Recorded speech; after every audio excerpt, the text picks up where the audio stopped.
Saya rasa tak selesa mata dengan kiri tak nampak ni.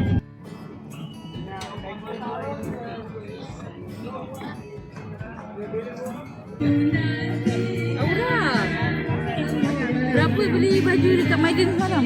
40. Seorang.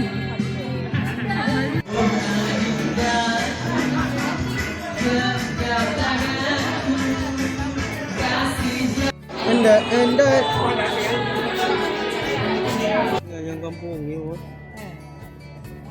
sekilo berapa puluh. Ini berapa kilo? Stik.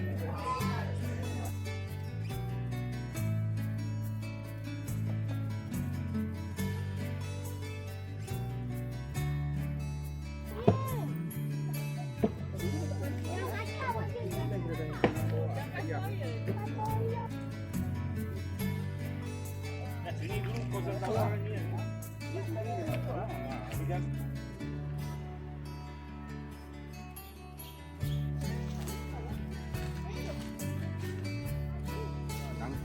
Sepedak.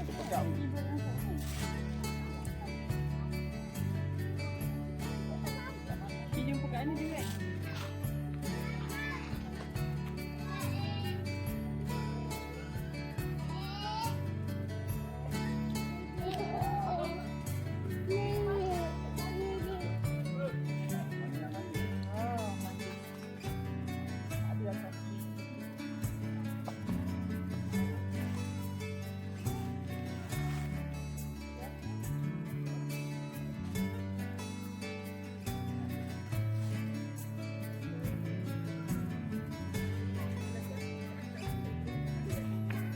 Okey, kita berada di kampung Surapetai. Kita ada kebun.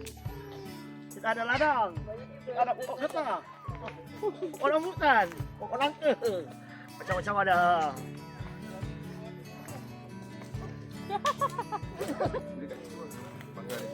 Tu ada 2 biji ni. Tu bagi akak tak rasa akak dengan Nizam. Nah. Sini. Kau kena kopek tengah dia ni. Ni makan buah ni betul minum air rasa manis. Apa? Oh tu. Manusia kalau nak minum air sungai, dia akan cari buah ni lah. Baru dia minum air sungai. Makan yang manis satu dalam biji. Makan biji-biji sekali. Makan. Tak manis. Tujuannya manis. Nanti minum. Manis Alin. Manis juga. Itu buat apa? Tak tahu apa. Manis ke tu? Nasa. Manis tak? Manis. Kita makan tadi yang manis tu. Tadi kita Tak, makan aku makan buah. buah orang panggil tu buah lemba. Busa suka makan. Oh, maksudnya kalau makan tu makan Maggi pedas tak rasa pedas kan? Nasa. Manis. Abang ada. Manis? Kita makan benda ala apa nama dia tadi? Lemba tadi tu makan. Benda tu dia macam buah. Kalau kita makan asam apa jadi manis. Kan, manis kan? Hilang. Ha? Jadi bagi petik sikit je. Ada lagi tu, tak nak kena gali lah.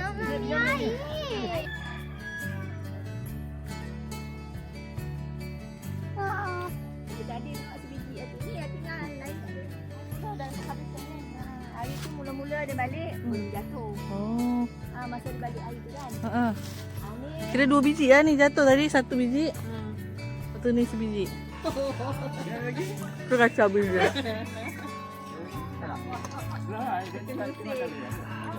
Duduk dekat batu tu.